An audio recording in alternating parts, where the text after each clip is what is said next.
A consortium led by Russian private petroleum giant has won the biggest prize in Iraq's second oil auction of the year. Companies are trying to buy major fields in the relatively calm south rather than bid for projects with high security risks.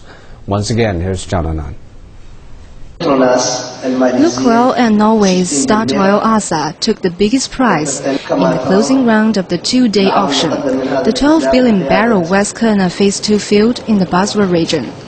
The deal is a coup for the Russian firm, which had been promised the field under Saddam Hussein's regime. Lukoil had signed a $3.7 billion contract with Saddam to develop the field in 1997. But the Iraqi dictator cancelled the contract in 2002. The Russians hoped they could revive the deal after the 2003 US-led invasion toppled Saddam.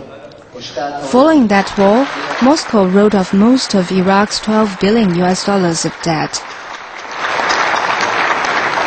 We get a position in one of the most prolific and largest oil province in the world.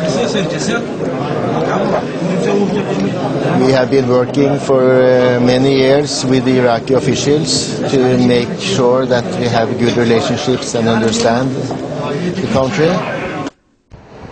Also on Saturday, Petronas linked up with JAPEX to reach a deal on a smaller field in the southern province of Nasiriyah. Nan'an, CCTV. You're watching CCTV International. Coming up next in our program, China's Snow Dragon polar expedition makes its way through 3 nautical miles of Antarctic ice per day.